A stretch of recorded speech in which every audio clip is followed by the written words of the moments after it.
Cyprus, an island in the eastern Mediterranean. Cyprus today is a decently prosperous country, with an estimated population of around 1.26 million people.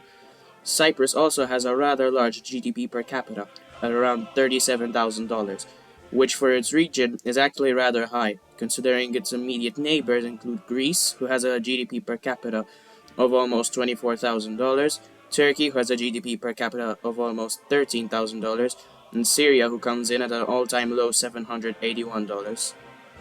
Despite this, Cyprus today is fragmented into four entities: the internationally recognized Republic of Cyprus that controls roughly 59% of the island, two British military bases in Akrotiri and Dekelia, the demilitarized zone that runs through Cyprus, splitting it, and the Turkish Republic of Northern Cyprus, or TRNC. Today, the economic wealth of Cyprus is located in the internationally recognized Republic of Cyprus, which has an aforementioned GDP per capita of around $37,000, whilst the TRNC's GDP per capita clocks in at about $14,640.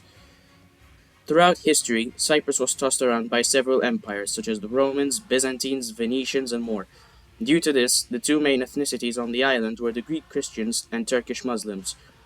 In 1571, the Ottomans captured the island from the ruling Venetians, and it was largely here that the Turkish Muslims began migrating to Cyprus.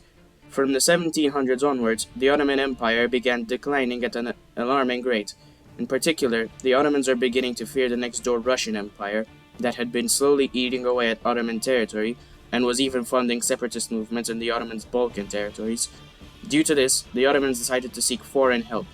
The Ottomans had recently fought the Crimean War against Russia in 1853, in which the Ottomans fought alongside the British and French empires, as well as the Kingdom of Piedmont.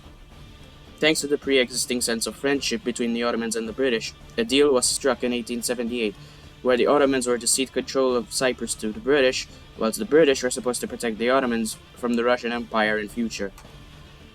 Throughout British rule, Cyprus became a naval base in the Mediterranean, and its proximity to the Suez Canal, a vital British trade artery, proved important to the British. However, the peoples living on the island weren't exactly content with the British rulers, and throughout British rule, both Turks and Greeks on the island began a campaign of guerrilla warfare against the British. In the 1950s, the movement began gaining momentum, and it was soon becoming too much for the British to handle. Thus, in 1960, a deal was signed where the British were to grant the island independence under the condition that Akrotiri and Dekelia remained sovereign British naval bases. At first, the majority of the Greek people living on the island wished for Cyprus to be unified with Greece.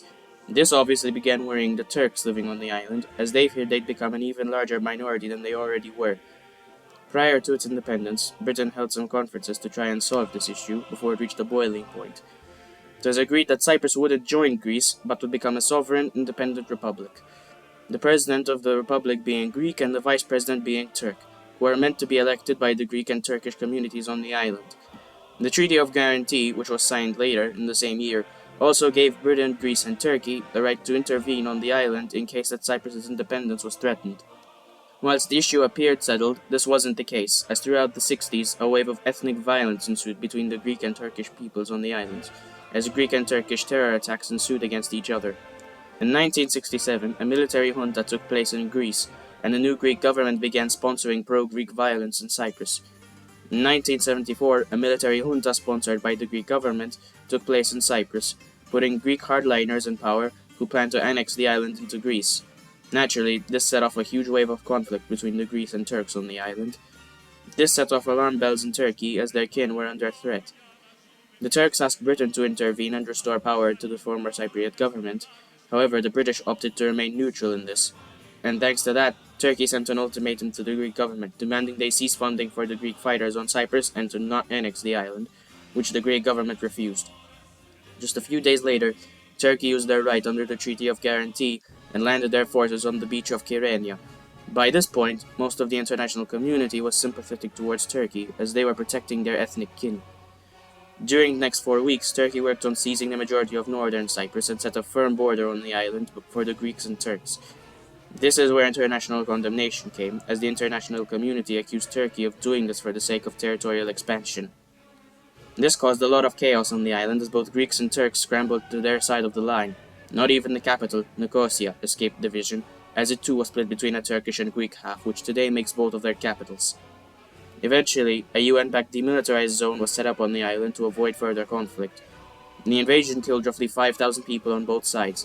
Immediately after these events, the junta in Cyprus collapsed. In 1983, Turkey formed an internationally unrecognized puppet state known as the Turkish Republic of Northern Cyprus, or TRNC, which received international condemnation. The effects of all this are still clear to see today. When comparing the GDP per capita of the northern and southern halves of the island, we can see a huge difference, with the Greek half's 37,000 GDP per capita and the Turkish half's 14,640. On top of that, the TRNC also suffers from large unemployment issues, and a large part of the buildings in it are abandoned or destroyed till this day. The existence of the TRNC itself causes several problems today, as it's largely due to that, amongst other issues, that Turkey still hasn't joined the European Union. Negotiations for entry broke down and remain frozen till this day, with this issue being a root cause. In 2022, Turkey added the TRNC to the Organization of Turkic States as an observer state. The decision sparked international condemnation, but as usual, Turkey didn't care. Whilst the aforementioned unemployment issue is still prevalent in the TRNC, it's slowly declining as time goes on. At the time of this video scripting, the Greek Republic of Cyprus has more to worry about, as the next door Gaza conflict seems to be reaching Cyprus's shores.